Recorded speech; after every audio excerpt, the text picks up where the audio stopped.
Petrópolis revelou a admissão do Itaú em cobrar por serviços não contratados pelos clientes, várias pessoas têm confirmado nas nossas redes sociais que passaram pela mesma situação. Os métodos utilizados pelo Itaú para enganar os clientes, impor as cobranças e dificultar o cancelamento foram descritos numa ação civil coletiva que deu origem a um acordo do Itaú com o Ministério Público de Minas Gerais. Só que, desde a semana passada, também temos mostrado como as regras determinadas nesse acordo restringem o direito dos consumidores de recuperar esses valores, não alcançando nem mesmo as garantias que já estão estabelecidas pelo Código de Defesa do Consumidor. Mas há outros caminhos para conseguir valer os seus direitos. Eu falo agora com Gabriela Furquim, da coluna Dinheiro e Negócios, e também com José Carlos de Souza, que é especialista em direito do consumidor e direito bancário no Schmidt Lourenço Kingston, advogados associados. Pessoal, muito boa tarde. Gabriela, mais uma vez a gente tratando desse assunto seríssimo que cada vez mais fica maior. E agora também temos aí a presença do advogado. Muito obrigado, doutor, por participar com a gente. Começo te perguntando, Gabriela, você continua recebendo denúncias, é isso? O tempo todo, Rafa. São muitas denúncias, muitas histórias parecidas de pessoas que vão olhar, né, viram a notícia, assistiram a gente aqui e vão olhar o extrato e descobrem que estão sendo cobradas. Sim, isso porque, né, na confissão que o Itaú fez ao assinar o acordo com o Ministério Público, ele disse que pararia ali a partir de dezembro do ano passado, mas não, tem muitas pessoas identificando essas cobranças agora, atualmente, no extrato do cartão de crédito agora, recente, dos últimos meses. E fica, inclusive, o alerta que pode ser, sim, que você ainda esteja sendo vítima. Não só tenha sido ao longo desses 14 anos que o Itaú confessou, mas a prática ela continua acontecendo, infelizmente, de acordo com muitos relatos que a gente tem recebido nos últimos dias. Doutor José Carlos, muito obrigado por participar com a gente. Minha primeira pergunta vai exatamente nessas pessoas que estão descobrindo agora de que esses valores ainda estão sendo cobrados. Por quê? No acordo com o MP de Minas, esse limite ficaria até dezembro de 2025. É onde o Itaú admitiu que havia feito essas cobranças e onde, por consequência, faria a entrega de volta desses valores cobrados sem que as pessoas tivessem contratado o serviço. Essas pessoas que viram essas cobranças acontecendo em 2026, ou seja, fora dessa época estabelecida no acordo, o que é que elas podem fazer para reaver esses valores? E claro, em muitos casos, talvez ela já até esteja também dentro do processo lá, mas ainda estão pagando em 2026. Perfeito. Olá, Rafa, boa tarde. Gabriela, boa tarde, tudo bem? É um tema, de fato, muito latente, né, no nosso país. A gente tem aí como objeto dessa ação civil pública distribuída pelo Itaú justamente a identificação de que foram realizadas pelo banco múltiplos descontos nas contas vinculadas a cartão de crédito de diversos consumidores. E aí, Rafa, respondendo objetivamente a sua pergunta, né, a gente tem que partir de um pilar. O pilar é que o consumidor tem o direito básico não só de entender o que ele está sendo cobrado, inclusive ele tem o direito de, ao requisitar a instituição financeira, ter com absoluta clareza a indicação de quanto ele está sendo cobrado e do porquê. O porquê é muito relevante aqui, porque o que a ação identificou foi que, na verdade, muitos consumidores não sabiam o motivo e o fundamento daquela cobrança, ou seja, eles estavam sendo cobrados e não sabiam o porquê.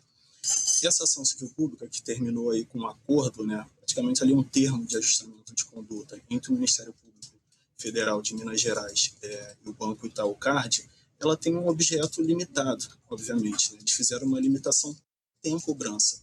Caso a pessoa identifique ou tenha dúvida se ela está nesse limite de cobrança ou se ela está fora desse limite de cobrança, ela não tem, obviamente, nenhum obstáculo para poder postular esses valores. O que ela deve fazer, é a minha recomendação, primeiro, procurar algum PROCON, seja um PROCON municipal, PROCON estadual ou PROCON ligados a qualquer outra entidade pública. Aí ela pode realizar essa reclamação, inclusive eu sugiro que ela faça a partir de 2 etapas.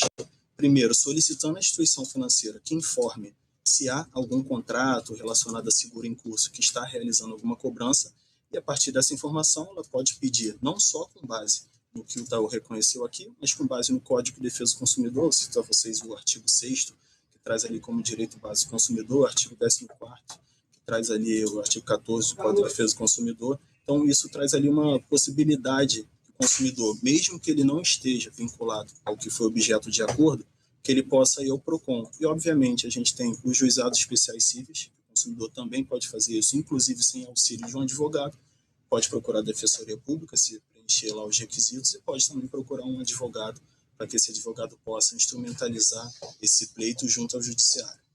Doutor José Carlos, e em relação às pessoas que estão dentro desse escopo do acordo, muitas reclamam que as imposições tratadas nesse acordo, elas acabam limitando a possibilidade da pessoa reaver esse dinheiro. Ela pode buscar outros caminhos que não estejam dentro daquelas especificadas no acordo? Pode sim, tá, Rafa? Não há nenhuma limitação para que a pessoa, por exemplo, ajuize uma ação, e é uma ação aqui a gente chama de um cumprimento de sentença, tá? Esse acordo é um acordo global, ele não envolve pessoas individualmente, então as pessoas podem, dentro de um procedimento próprio de execução do que foi entabulado nesse acordo, distribuir uma ação completa. E aqui eu vou te dar um exemplo. Muitas pessoas não possuem acesso aos valores que foram cobrados em 2012, 2015, 2018, 2020. Sem prejuízo de eventual prescrição, essas pessoas podem distribuir uma ação com uma obrigação de fazer, solicitando ao banco que informe aí o extrato de todos esses anos, inclusive que informe se foram realizadas cobranças. A partir disso, ela vai poder, por exemplo, cumprir lá um dos primeiros requisitos, né, fixados lá no acordo, né, que é comprovar que foi efetivamente alvo de desconto em suas contas. O correntista ele pode acionar o banco pedindo esses extratos anteriores, né? Mas isso tem que ser por meio judicial? Não necessariamente, Gabriela. O correntista, né, o consumidor aqui, ele pode fazer isso, inclusive, numa via extrajudicial. Ele pode fazer diretamente ao banco, e se ele enfrentar a resistência do banco, ele pode procurar um PROCON, por exemplo, solicitar isso. Não há nenhum impeditivo, tá? Ele vai solicitar tão somente ali a comprovação, os extratos do período que ele achar necessário. Ele pode vincular ou não isso a eventual pretensão, tá? Ele pode, obviamente, também buscar o judiciário. O judiciário não, aqui ele não é obrigado a ir ao judiciário. Obviamente que a existência do poder coercitivo ali do judiciário ajuda, mas ele pode fazer isso também em um PROCON, repito, municipal ou estadual. Doutora, assim, para a gente dar um passo a passo mesmo, porque tem muita gente perdida. Por exemplo, se a pessoa identifica agora, recentemente, no extrato, tem lá uma cobrança que ela não sabe do que é, entra ali naqueles seguros, garantia e tudo mais que o Ministério Público apontou lá na ação, o que essa pessoa pode fazer? O primeiro passo é procurar o próprio Itaú?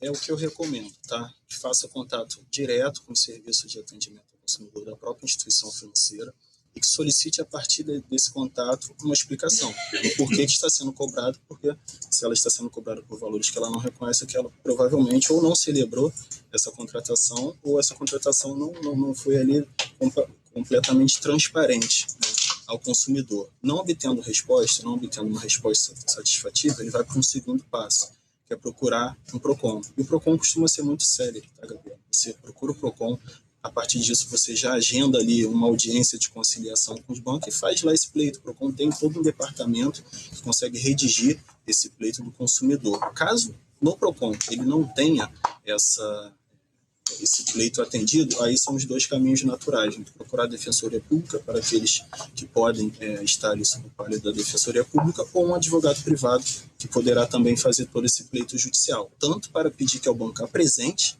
os comprovantes, quanto, a partir da comprovação de que de fato ocorreu desconto, pedir que o judiciário determine a devolução dos valores indevidamente descontados.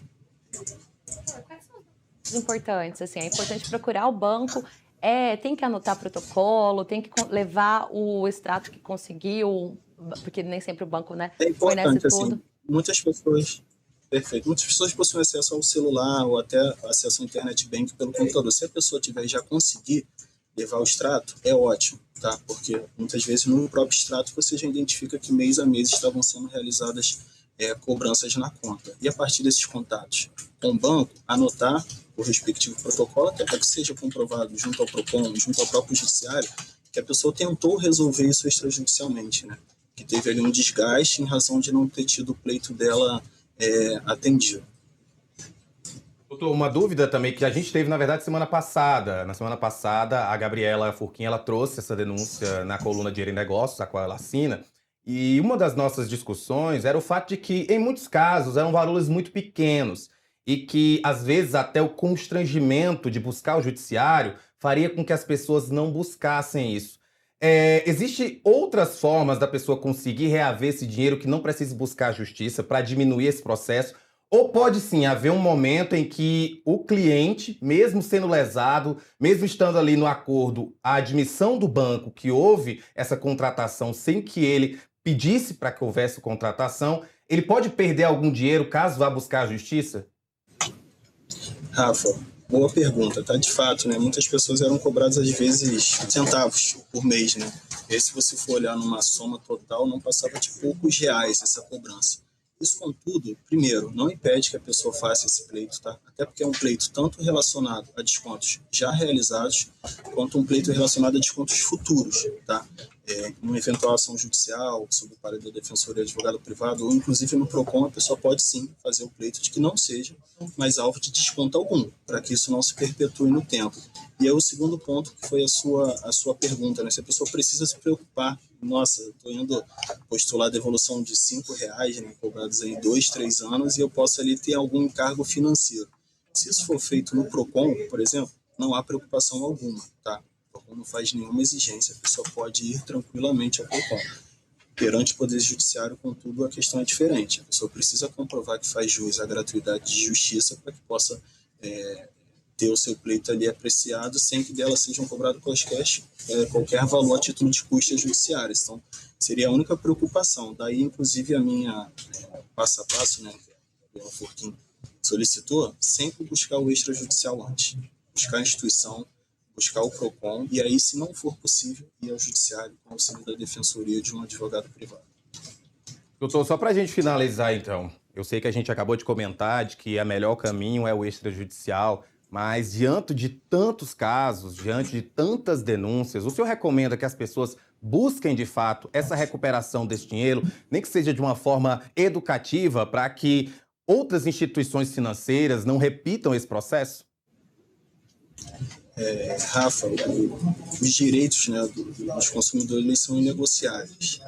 Não tem como a gente colocar qualquer filtro em razão do valor envolvido, né? Se o consumidor foi, de fato, alvo de um desconto indevido, ele tem o pleno direito, e o judiciário precisa responder a isso, os órgãos de proteção ao consumidor, como é o caso do PROCON, precisam responder a isso, dando ao consumidor o que ele merece, que é a paralisação dessas cobranças e a devolução do valor.